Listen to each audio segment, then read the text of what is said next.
Good morning, people. And today I am going to cover what I consider presidents who were worse than Biden.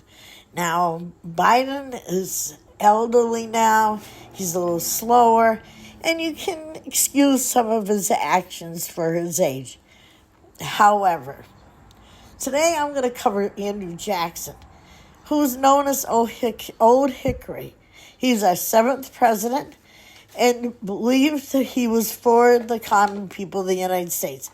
He was a populist who railed against the federal banking system.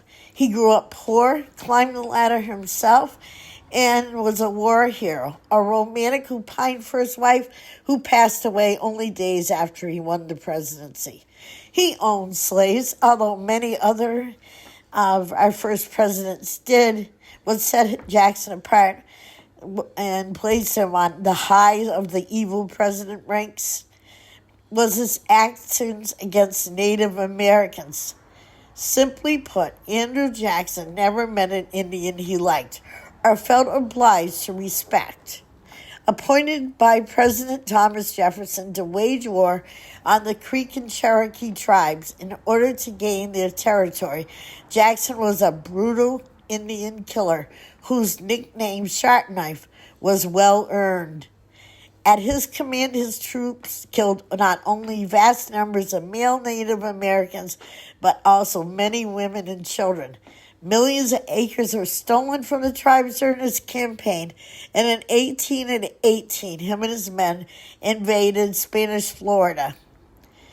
There he incited the First Seminole War, killing Seminoles and capturing escaped slaves who lived among them. As he illegally swept through Florida, he violated nearly every standard of justice. That was written by Burnham Wyatt Brown, long before ethnic cleansing became a term to describe the terrible war. Jackson perfected the practice. Supporting and signing as president the Indian Removal Act in 1830, over 46,000 Native Americans were forcibly removed from their homes and their lands east of the Mississippi River and marched to reservations in the Western Territories. In one such forced march, which occurred after Jackson left office, 4,000 Cherokees died during the infamous Trail of Tears.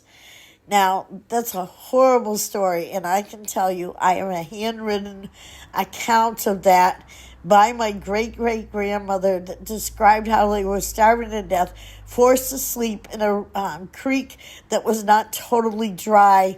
They were only allowed one blanket per person, and when she had a child, he was not allowed to have another blanket.